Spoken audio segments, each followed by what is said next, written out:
एक चांगला माणूस आहे आणि त्याचं त्याच्या कामावर प्रेम आहे. आणि जे काम तो करू इच्छितो त्यावर मास्टरी मिळवण्याचा तो कायम प्रयत्न करतो. त्यामुळे या सर्व बाबतीत त्यांनी खूप चांगलं उत्तम काम केलं. सगळ्यात आधी तर मला असं नाही वाटत की प्रेक्षकांना सवय झाली आहे एका धाटणीचे सिनेमे बनवण्याची.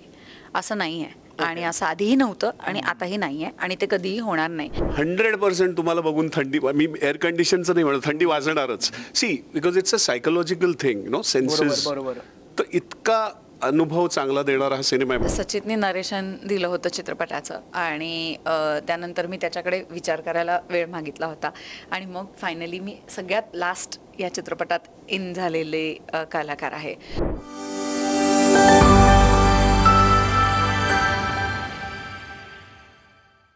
मराठीमध्ये खरंच खूप चांगल्या धाटणीचे वेगवेगळ्या विषयाचे सिनेमा आपल्याला बघायला मिळत आहेत. गेल्या 2 महिन्यांमध्ये खरंच खूप रंगतदार असे सिनेमा आले आणि त्या सिनेमावर परत प्रेक्षकाने मनापासून प्रेम केलं. नोव्हेंबर महिना आला आहे आणि नोव्हेंबर महिन्याच्या शेवटच्या आठवड्यामध्ये मित्रांनो एक नवा कोरा एका सनसनीत असा सिनेमा आपल्याला भेटीला येणार आहे. सिनेमाचं नाव आहे असंभव आणि त्याच सिनेमातील सगळे गोड कलाकार माझ्यासोबत आहेत. भयंकर चांगलं दुपारचं असं जेवण झालेलं आहे, खूप जास्त प्रमाणात झोपसुद्धा आले. तर चहा पाणी वगैरे काही तसं काही करूया आपण की सुरू करू शकतो लगेच. असंभव येतोय 21 तारखेला. जसं मी सुरुवातीला बोललो की खरंच खूप चांगले चांगले मराठीचे सिनेमे आले 2 महिन्यामध्ये, वेगवेगळ्या धाटणीचे वेगवेगळ्या विषयाचे. आणि नोव्हेंबर महिन्याची सांगता आपल्या सिनेमाने होणार आहे. म्हणजे मित्रांनो की खूप दिवसानंतर सस्पेन्स थ्रिलर असा सिनेमा येतोय. दिग्दर्शकापासून सुरुवात करूया. ज्या दिग्दर्शकाला आम्ही आत्तापर्यंत एक कलाकार एक अभिनेता म्हणून बघतो. माझ्यासाठी सचिदादाचं दिग्दर्शन मी बघितलेलं पहिलं काम असणार आहे. असंभव घेऊन येतोय. किती भारी वाटते अशी सगळी स्टारकास्ट. म्हणजे प्रत्येक कलाकाराचा एक वेगळा ऑरा आहे, प्रत्येक कलाकाराची वेगळी धाटणी आहे. तू सुद्धा या सिनेमामध्ये काम करतोस, पण जेव्हा कलाकार स्वतः दिग्दर्शक असतो तेव्हा त्याच्या डोक्यामध्ये असंख्य विजन असतात की मला हेच पाहिजे, मला तेच पाहिजे, मला तसंच पाहिजे. एक दिग्दर्शकाच्या दृष्टिकोनातून असंभव कितपत चांगल्या पद्धतीने रंगला आहे आणि एक प्रेक्षक म्हणून असंभवकडे कशा पद्धतीने बघतोस? प्रेक्षक म्हणून तर तुम्ही बघाल तेव्हा सांगालच, पण दिग्दर्शक म्हणून मला असं वाटतं की मी खूप सुदैवी आहे की मला इतकी सुंदर स्टारकास्ट मिळाली आहे. मुक्ता बर्वे ही माझी अत्यंत आवडती ॲक्ट्रेस आहे. खरं तर मी कधी बोललो नाही, पण आम्ही मुक्ताचा पहिला सिनेमा आम्ही खरं तर एकत्र करणार होतो, पण काही कारणांमुळे तो सिनेमा झाला नाही आणि त्यानंतर जवळजवळ आज 15-20 वर्षांनी हा योग आला. प्रिया ही माझी तितकीच आवडती ॲक्ट्रेस आहे. खूप दोघी इतक्या गुणी अभिनेत्री आहेत की अशा 2 नट्या, अशा 2 ॲक्ट्रेसेस आपल्याबरोबर को ॲक्ट्रेस म्हणून असणं हे माझ्यासाठी भाग्य आहे. आणि संदीप तर म्हणजे माझा गुरुबंधू आहे. इतका आम्हाला सगळ्यांना तो सिनियर आहे आणि डोंबिवली फास्टपासून अनेक चित्रपटांचा मी त्याचा आणि अनेक नाटकांचा, अगदी बेबी नाटक असेल किंवा अनेक त्याची नाटकं मी बघितलेली आहेत. आम्ही दोघांनी एक नाटक केलेलं आहे एकत्र, आधी अधुरी. त्याला आता 30-32 वर्ष झाली. त्यात त्यांनी माझ्या वडिलांचं काम केलं होतं. सो तो माझा गुरुबंधू आहे, त्याच्याकडनं मी खूप शिकलो आहे. सत्यदेव दुबेंकडे, पंडित सत्यदेव दुबेंकडे आम्ही एकत्र होतो आणि खूप गोष्टी शिकलो. सो अशी स्टारकास्ट मिळणं आणि इतके गुणी ॲक्टर्स मिळणं हे माझ्यासाठी खरंच भाग्याचं आहे. असंभव ज्यावेळी लिखाणाच्या प्रोसेसमध्ये पण मी स्क्रीन प्ले कपिल भोपटकरनी मला जेव्हा ही कथा ऐकवली तेव्हा मी त्याच्या पटकथेचा एक भाग झालो. मी, विशाल इनामदार आणि कपिल भोपटकर आम्ही मिळून ती पटकथा लिहिली आणि त्यावेळी जे व्हिज्युअल डोळ्यासमोर येत गेलं ते आज प्रत्यक्षात उतरताना बघून मनाला खूप समाधान वाटतं आहे. आणि त्याचं श्रेय माझ्या संपूर्ण टीमला, माझ्याबरोबर ज्यांनी मला निर्मिती क्षेत्रात येण्यासाठी खरंच पाठिंबा दिला, तो माझा जिवलग मित्र नितीन प्रकाश वैद्य, शर्मिष्ठा राऊत, तेजस देसाई किंवा मंगेश परुळेकर, संजय पोद्दार हे सहनिर्माते, या सगळ्यांच्या पाठिंब्यामुळे, माझ्या संपूर्ण टीमच्या पाठिंब्यामुळे हे शिवधनुष्य पेलू शकलो. आणि इतक्या गोड माणसांबरोबर ही तिन्ही माणसं पण फार गोड आहेत. अतिशय आपल्या क्राफ्टवर, आपल्या अभिनयावर प्रेम करणारी आणि तितकीच पॅशनेट असलेली ही तिन्ही कलाकार मंडळी आहेत. त्यामुळे मला खूप मजा आली आणि मी खूप एन्जॉय केलं या लोकांबरोबर काम करणं. माझ्यासाठी या तिघांबरोबरही काम करणं हे स्वप्नवत आहे. क्या बात आहे. मुद्दा मला तुला विचारायला आवडेल की सचिन पाटील दिग्दर्शक म्हणून चांगला, मित्र म्हणून चांगला की कलाकार म्हणून? सगळं चांगलं असल्याशिवाय सिनेमा उभं करणं अवघड आहे. त्यामुळे तो एक चांगला माणूस आहे आणि त्याचं त्याच्या कामावर प्रेम आहे. आणि जे काम तो करू इच्छितो त्यावर मास्टरी मिळवण्याचा तो कायम प्रयत्न करतो. त्यामुळे यात सर्व बाबतीत त्यांनी खूप चांगलं उत्तम काम केलं आणि अवघड असतं, मग यातली एकही जबाबदारी पार पाडणं खूप अवघड असतं. बरोबर. जेव्हा तुम्ही त्याची एक प्रॅक्टिकल बाजू सांभाळत असता, म्हणजे निर्माते असता, तेव्हा बरेचदा असं होतं की त्यातल्या कलाकृतीला पोषक गोष्टी जरा कॉम्प्रोमाइज केल्या जातात, की पैसे किती खर्च होत आहे ते दिसत राहतं. जेव्हा कलाकार असतो तेव्हा त्याला असं वाटतं की अरे होऊ दे ना खर्च, निर्मात्यांना कळत नाही का ह्याची गरज काय आहे सीनची, हे एक द्वंद्व चाललेलं असतं. आणि नटाला कायम वेळ हवा असतो की अरे मला थोडं वेळ हवा आहे हे सगळं करायला. तर ह्या तिन्ही भूमिका जेव्हा एक माणूस जगतो तेव्हा त्या तिन्ही पात्रांना त्याला न्याय द्यायचा असतो. आणि ते काम, ती धावपळ हा आमचा मित्र खूप चांगली करत होता, खूप तोलून मापून करत होता. असं कुठल्याही एका नटाने, दिग्दर्शकाने नटावर अन्याय केला नाही, निर्मात्याने दिग्दर्शकावर अन्याय केला नाही, सगळ्यांना सांभाळत होता तो. त्याच्यात तिघांना तो सांभाळत होता. आणि मग बाहेर आम्ही होतोच की सचित मला हा प्रॉब्लेम झाला, हे इथे उभं राहू का, इथून चालायचं इथे वगैरे, हे सगळं होतच.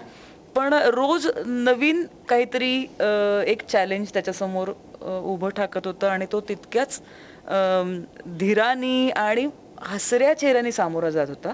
आणि त्यामुळे नकळत आम्हाला सगळ्यांना, त्याच्याबरोबर काम करणाऱ्या लोकांना एक एनर्जी मिळत होती की अरे सचित उभा राहिलाय तर आपण तर असलंच पाहिजे, मी तर फक्त ऍक्टर आहे, मी एवढा सपोर्ट तो नक्कीच करू शकते. असं प्रत्येक जण आपापल्या ठिकाणी. मी मगाशी त्यांनी बोलता एका इंटरव्ह्यू मध्ये उल्लेख केला की आमचे लाईट बॉय आणि अमुक तमुक सगळी टीम त्या थंडीत उभी होती. याचं कारण असं होतं की कोणीतरी व्यक्ती तिथे खूप धीर धरून उभी आहे आणि काहीतरी चांगलं सांगायचंय, चांगलं करूया, मस्त सिनेमा करूया अशा एनर्जीनी उभी आहे.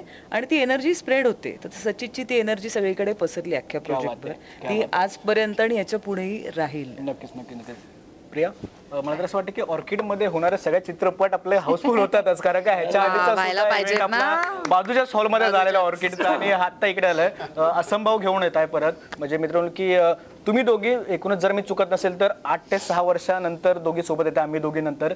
आणि असंभव सारखी धमाल स्टोरी मित्रांनो की ट्रेलर खरंच खूप जास्त प्रमाणामध्ये बुचकळ्यात टाकतो. आम्हाला कळत नाही नेमकं की काय होणार आहे, कुणाचं कुठे कनेक्शन आहे किंवा काय दिसतंय खरंच कळत नाहीये. एडिटरचं त्याच्यामध्ये कौतुक आहे. असंभव घेऊन येत आहे पुन्हा तेच की असं ना की जेव्हा असे सिनेमा आपण बनवतो ना तेव्हा कलाकाराच्या मनामध्ये सुद्धा शंका असते की प्रेक्षक तेवढ्या चांगल्या पद्धतीने तो चित्रपट ॲक्सेप्ट करतील का. कारण का आता मराठी ऑडियन्सला असं बोलायला नको की त्यांना ना एकाच पठडीची किंवा एकाच चौकटीतले सिनेमा बघायची थोडेफार प्रमाणात सवय झाली आहे.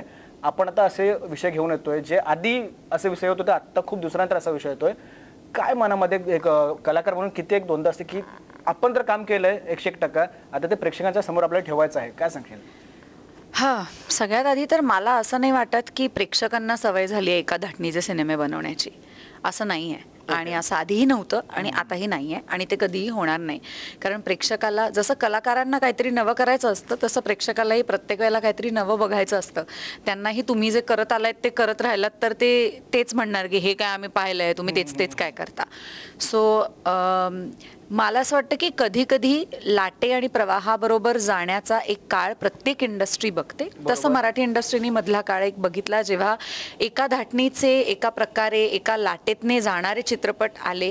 मग ते कधी कधी असं होतं की हा चालला ना, मग ह्याच्यासारखे कदाचित बनवले तर चालतील असं होईल. पण ते तसं वर्क नाही होत, कारण प्रेक्षकांना तसं बघायचं नसतं.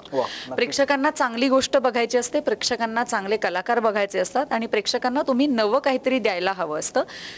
मला ॲक्च्युली आठवत नाही आहे, correct me if I am wrong, मी मराठीत फार थरारनाट्य असे असलेले चित्रपट पाहिले नाही आहेत.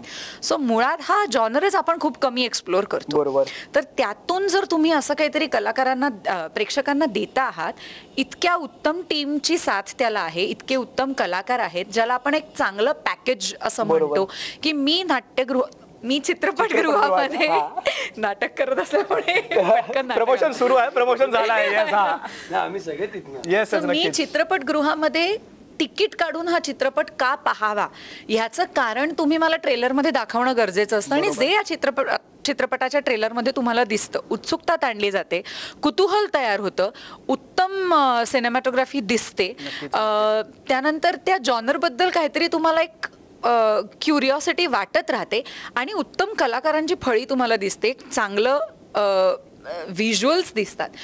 सो ह्यासाठी मराठी प्रेक्षक इतका चोखंदळ नक्की आहे की हे जर त्यांना भावत असेल आणि आवडत असेल तर तो उठून चित्रपटगृहात जाणार. क्या बात. हॅव्हिंग सेड दॅट मला हे नक्की वाटतं हा. की जसं सप्टेंबरमध्ये बिनलग्नाची गोष्ट गोष्ट, केल्यानंतर तुम्ही खरंच अप्रतिम प्रतिसाद दिलात आणि 3 आठवडे चित्रपट धो चालला आणि नक्कीच, आता सुद्धा नक्कीच. चित्रपट हो, चालतोय. तसंच पुन्हा आपण त्याच जागी आहोत ट्रेलर लॉन्च करायला. तर ह्याही चित्रपटाला लोक अत्यंत मनापासून प्रतिसाद देतील असं मला जरूर वाटतं. कारण मला खरंच असं वाटतं की सप्टेंबर महिन्यामध्ये जे बॅक टू बॅक सिनेमे आले आणि तिन्ही सिनेमे चालले ते एका होय, दिवशी होय, रिलीज होय. झाले पण तिन्ही सिनेमे चालले yes, नक्कीच. आणि तिन्ही सिनेमे अत्यंत वेगळ्या धाटणीचे होते. सो प्रेक्षकांना तुम्ही चांगलं दिलं तर तुम्ही एका दिवशी रिलीज केले तरीही ते जातात चित्रपट बघायला.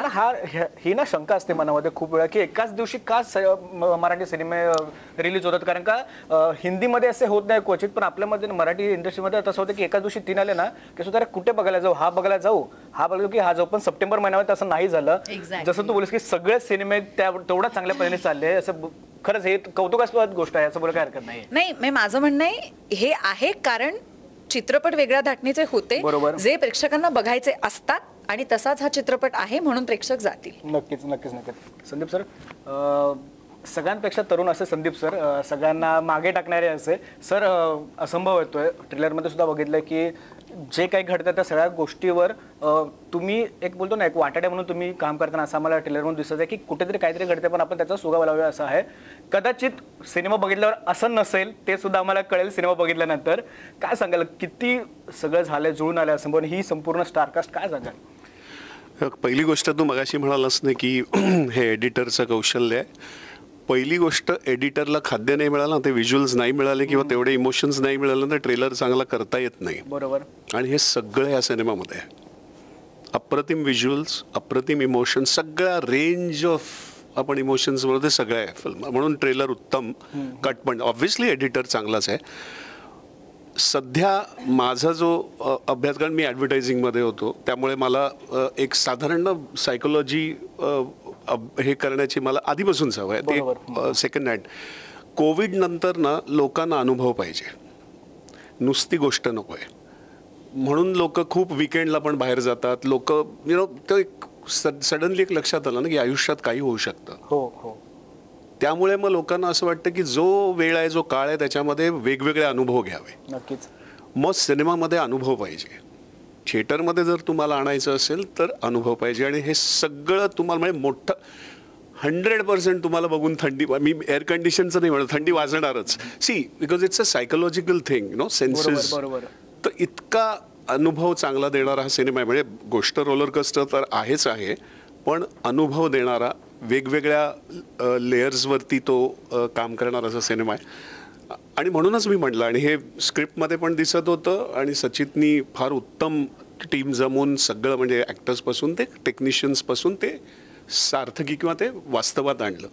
आणि I think I am sure people will enjoy this film. नक्कीच नक्की नक्कीच. मला तुम्हाला तिघांना विचारायला आवडेल की कलाकाराच्या हातमध्ये जेव्हा स्क्रिप्ट येते कोणत्याही सिनेमाची, नाटकाची, वेबसिरीजची वगैरे, तेव्हा स्क्रिप्ट वाचून ना कलाकाराला समजून जाते की या स्क्रिप्टचा पुढे काय होणार किंवा त्याच्यातले कोणते असे मेन पॉईंट आहेत किंवा असं कोणता टर्निंग पॉईंट की ज्या स्क्रिप्ट बाबा आपल्याला काम करायचं आहे. कलाकार म्हणून तुम्हाला काय वाटलं ह्या असंभव सिनेमातल्या संहितेबद्दल किंवा आपल्याला इकडे यायचंच आहे, ह्या पेजवर आपल्याला ऑनरोल यायचंच आहे? संदीप सर. सो मी जसं म्हटलं, काही माझे अनुभव असेही आहेत. बरेच वेळेला असं होतं की नवीन दिग्दर्शकांबरोबर असे होतं की स्क्रिप्ट उत्तम असते पण एक्झिक्युशन गडबडतं.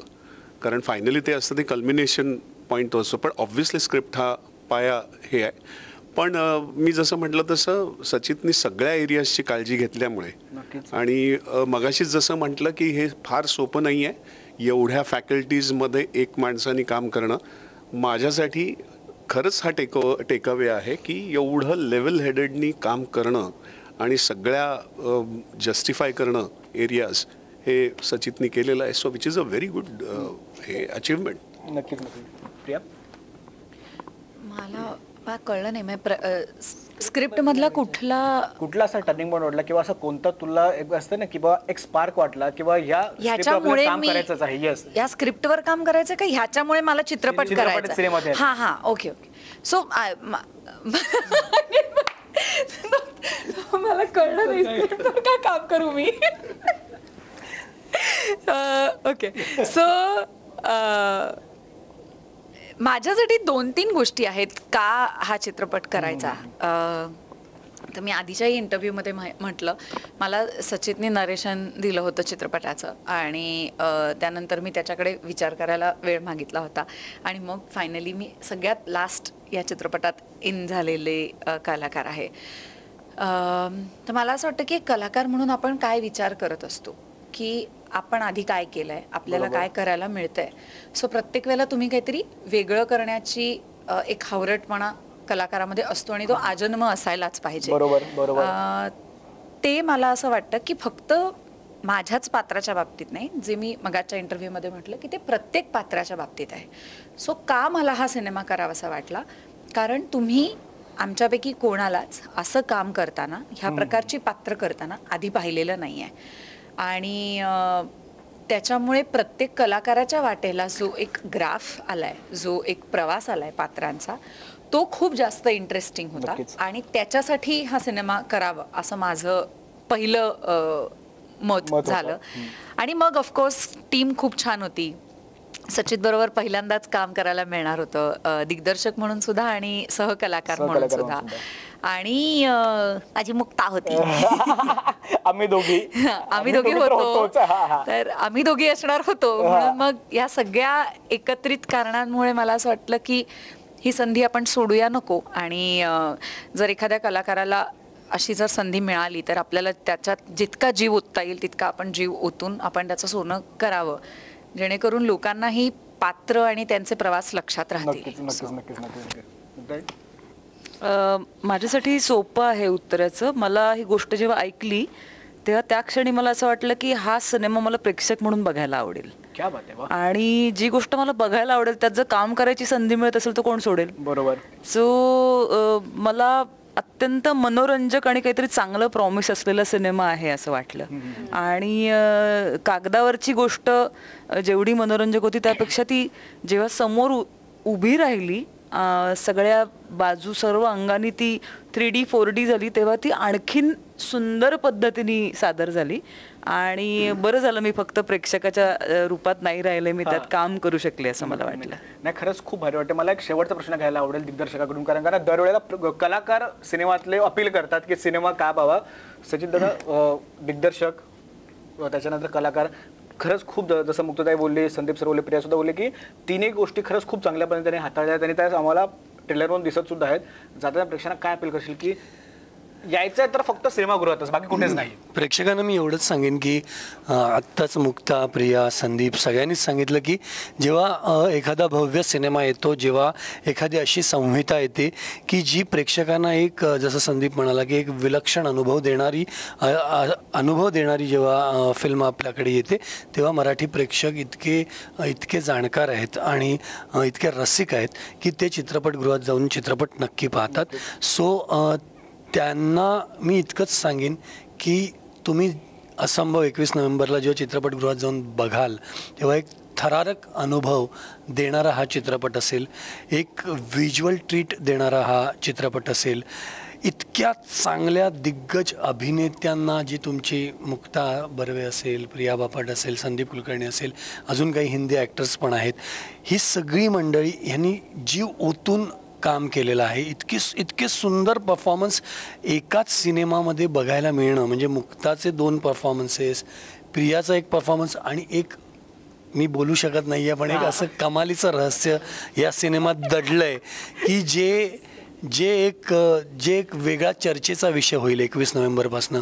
संदीप कुलकर्णीसारख्या इतक्या मुरलेल्या नटाचं या सिनेमात असणं आणि त्यांनी त्या सिनेमाच्या भूमिकेचा इतका सखोल अभ्यास करून त्या भूमिकेशी एकरूप होऊन जाणं, आमचे सगळे टेक्निशियन्स, आमची सगळी जी टीम आहे त्यांनी जे काही हार्डवर्क केलेलं आहे, ज्या पद्धतीने मेहनत घेतलेली आहे, ती सगळी तुम्हाला या सिनेमात दिसेल. या सिनेमाचं म्युझिक अमित राजने दिलेलं, अप्रतिम अशी 2 गाणी या सिनेमामध्ये आहेत. हे सगळं जे एकत्र जी भट्टी जुळून आलेली आहे त्याचं एक छोटीशी झलक तुम्हाला आता ट्रेलरमधनं बघायला मिळाली. पण हा चित्रपट थिएटरमध्येच येऊन पहा. त्या थिएटरमध्ये जेव्हा तुम्ही हा अनुभव घ्याल तेव्हा तो एक विलक्षण अनुभव असेल, एवढं मी तुम्हाला नक्की सांगतो. आणि असंच तुमचं भरभरून प्रेम आणि आशीर्वाद आजपर्यंत तुम्ही या सगळ्यांवरतीच ठेवलेलं आहे, पण संभवच्याही या संपूर्ण टीमवर ठेवा एवढंच मी तुम्हाला विनंती करीन आणि बाप्पाकडे आशीर्वाद मागेन. Thank you so much. खरंच खूप भारी. तुर्तास मी इथे थांबतो. 21 तारखेनंतर भेटू. 21 तारखेला सिनेमा बघितल्यावर मला सुद्धा खूप काही गोष्टी कळतील ज्या आता ट्रेलरमधून थोड्याफार प्रमाणात कळल्यात. तोपर्यंत धन्यवाद लेट्सअपसोबत गप्पा मारल्याबद्दल आणि तुमच्यासोबत तुमच्या संपूर्ण टीमला all the very best. Social मीडियाच्या भाऊ गर्दीत विश्वासार्हतेने चकाकणारे नाव म्हणजे लेट्सअप मराठी. सगळ्यांना, सगळ्या नागरिकांना ती स्पीच, ती लेट्सअप वरील मुलाखती म्हणजे विचारांचा खजिना. त्यानंतरच्या निवडणुकीमध्ये मला सोडून गेले. बातम्या केवळ वस्तुस्थिती सांगणाऱ्या, न प्रोपगंडा, फक्त जनतेचा अजेंडा. क्योंकि आने वाला कल जाने वाला है, जाने वाला कल आने वाला है. राजकारण, मनोरंजन असो की क्रीडा क्षेत्र, महाराष्ट्राची स्पंदने संवेदनशीलतेने टिपणारे माध्यम म्हणजे लेट्सअप मराठी. जगासोबत एक पाऊल पुढे राहण्यासाठी लेट्सअपचे ॲप, सोशल मीडिया आणि वेबसाईट सोबत कनेक्टेड रहा.